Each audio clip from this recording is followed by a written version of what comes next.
ছোটো মাছ রান্নার জন্য আমি এখানে একটা কড়াইয়ের মধ্যে পেঁয়াজ কুচি নিয়েছি। এটা হাতে মেখে রান্নাটা করব। প্রথমে দিয়ে দিব মশলা, যা যা লাগবে পরিমাণ মতো লবণ, হলুদ, ধনিয়ার গুঁড়া, লাল মরিচের গুঁড়া। যেহেতু এটা ছোটো মাছ একটু মরিচটা বেশি দিচ্ছি, কারণ তাহলে তরকারিটা খেতে ভালো লাগে। আর দিব পরিমাণ মতো তেল।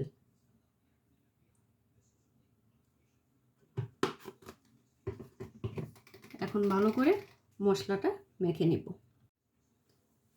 আমি পেঁয়াজটা কিন্তু মশলার সাথে খুব ভালো করে মেখে নিয়েছি। পেঁয়াজটা একদম নরম হয়ে গিয়েছে, কারণ না হয় পেঁয়াজটা একদম তাকিয়ে থাকবে। এখন দিয়ে দিব পাতলা পাতলা করে কেটে রাখা একটা টমেটো, আর হচ্ছে দেশি আলু, জাম, আর এই যে সাদা যে আলুটা সেটা চিকন করে কেটে নিয়েছি।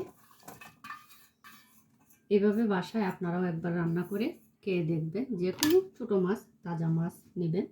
আর দেব চিকন করে রাখা দুটা বেগুন।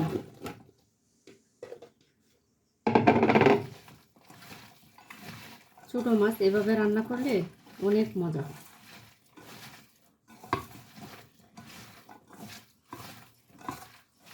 ভালো করে সবজিগুলো সাথে মশলাটা মিশিয়ে নেব, কারণ ছোটো মাছ তো রান্নার সময় কিন্তু খুব বেশি নাড়াচাড়া করা যাবে না। সেই জন্য যা মাখাতে হয় এখনই মেখে নিতে হবে।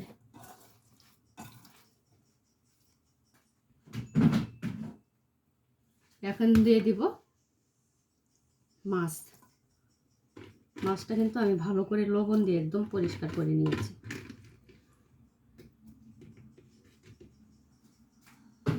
এখন মাছটাও সবজির সাথে মেখে নেব।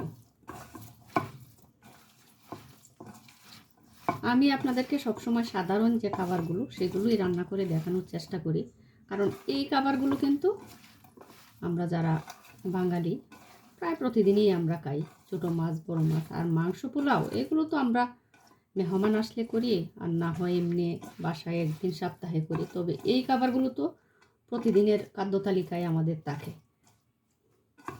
দেখুন তো দেখতে কীরকম হয়েছে। এই তরকারিটা দিয়ে 1-2 প্লেট ভাত একদম অনায়াসে খেতে পারবেন।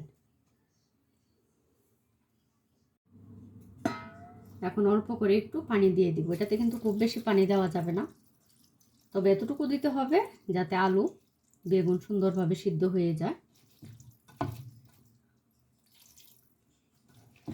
1 কাপের মতো পানি। তরকারিতে জাল উঠে গিয়েছে, দেখি তরকারিটার কী অবস্থা। দেখুন কি সুন্দর যে একটা ঘ্রাণ বের হয়েছে। এখন আস্তে আস্তে একটু নেড়ে চেড়ে দিব, কারণ খুব বেশি নাড়াচাড়া করলে কিন্তু বেগুনটাও গলে যাবে, আবার মাছগুলোও ভেঙে যাবে।